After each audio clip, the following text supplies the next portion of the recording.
अस्सलाम वालेकुम, कैसे हैं आप सब लोग। उम्मीद है कि खैरियत से होंगे। आज हम कुछ बात करेंगे। दोबारा से हम देख रहे हैं कि काराबाग में जो है वो हालात को ख़राब करने की कोशिश की जा रही है और काराबाग जो है वो अज़रबैजान का हिस्सा है। अज़रबैजान जो है उसने इसको जगह को आज़ाद करवाया आर्मीनिया के कब्ज़े से, क्योंकि ये शुरू से जो है जिस तरह पाकिस्तान और हिंदुस्तान के दरमियान ये तनाज़ा है कश्मीर का, उसी तरीके से इन दो ममालिक के दरमियान भी जो है वो ये तनाज़ा था। और इस हवाले से जो है वो जीता जो है वो जंग को अज़रबैजान ने और जो है काराबाग के ऊपर अपनी दोबारा से जो है वो हुकूमत कायम कर दी।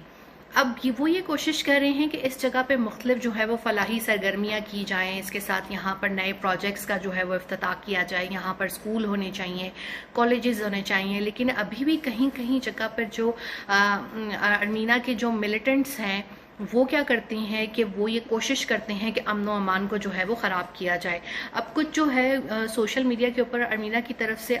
तरफ से जो है वो ये ख़बरें चलाई गई कि अज़रबैजान की फ़ौज ने जो है वो रूसी अमन दस्तों को जो है वो ठिकाना बनाया है और आर्मीनिया के जो है वो बशिंदों को निकाल दिया और शहरी काफिलों को जो है वो निशाना बनाया है। इस हवाले से अज़रबैजान की जो सफारत खाना है और जो उनकी वजारत खारजा है, उन्होंने इन तमाम बेबुनियाद दावों को मुस्तरद करते हुए कहा है कि ये तमाम जो दावे हैं ये झूठ पर मबनी हैं और ऐसा जो है वो कुछ नहीं हुआ। अमन दस्तों के साथ जो हैं वो राब्ते में हैं और इस हवाले से जो है वो फ़राइज़ की अदायगी के लिए तमाम ज़रूरी जो है वो काम जो है वो किए जाएंगे।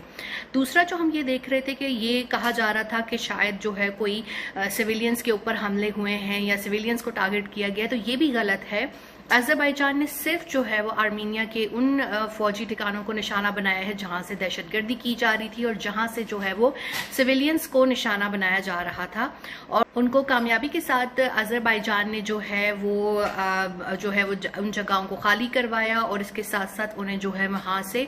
काफ़ी उनका वो सामान भी मिला जो कि जंगी सामान या जिसको आप फौजी सामान जो है वो कह सकते हैं। दूसरा ये कि एक और गलत अफवाह फैलाएगी कि इस दौरान कोई एम्बुलेंसेस या शहरी जो है वो तनसीबात को आग लगाई गई, तो इस हवाले से भी आर्मीनिया की वजारत खारजा जो है इस हवाले से झूठ फैलाती रही और उनका मीडिया भी झूठ फैलाता रहा। लेकिन अज़रबैजान के मुताबिक ऐसा कुछ नहीं हुआ और हमारे पास जदीद टेक्नोलॉजी है और उन्होंने अटैक किए उनकी फौजी तनसीबात पर, उसकी वीडियो भी साथ में सबूत के तौर पर जारी किए कि हमने सिर्फ जो है वो उनकी जो है ऐसी तनसीबात को निशाना बनाया जहां से दहशतगर्दी करके हमले करके नगोर्नो काराबाग के अंदर जो है वो हालात ख़राब किए जा रहे थे। इस हवाले से आर्मीनिया जो है वो मुनज़्ज़म फौजी दस्ते में जो है वो शहरियों को भी शामिल करने की कोशिश कर रहा है। इस हवाले से भी अज़रबैजान ने ये कहा है कि शहरी इस तरह की तमाम चीज़ों से दूर रहें, क्योंकि वो ये नहीं चाहते कि नगोर्नो काराबाग जो है वो उसका जो है वो अमन जो है वो ख़राब हो या वहाँ जो तरक्याती काम हो रहे हैं उनमें जो है वो खलल आए। और इस वक्त जो एक ये भी इशू उठाया गया था कि शायद कामों में तातुल आ गया है, तो नहीं, वहाँ पर उसी तरीके से मामूल के जो है वो काम जारी हो चुके हैं। अब ये है कि वहाँ पर वो ये भी जो है वो एक गुजारिश कर रहे हैं कि आर्मीनियाई बाशिंदों से गुजारिश है कि वो इस तमाम मुसल्लह चीज़ों से दूर रहें। और दूसरा ये कि जो एक गलत इन्फॉर्मेशन फैलाई जा रही है इस हवाले से इस जो है उसका भी काउंटर करना चाहिए कि वहाँ पर ऐसा कुछ नहीं हुआ कि अज़रबैजान की जो फ़ौज है या अज़रबैजान ने किसी भी सिविलियन तनसीबात पे, एम्बुलेंसेस पे या जो है किसी नेटो के दस्ते के ऊपर हमला किया हो। ये तमाम जो है वो बेबुनियाद बातें हैं। उन्होंने सिर्फ उन पोजीशंस को टारगेट किया जहां पे आर्मीनिया के फौजी जो हैं जहां से हमले कर रहे थे अज़रबैजान की तरफ। मुझे इजाज़त दीजिए, अल्लाह हाफ़िज़।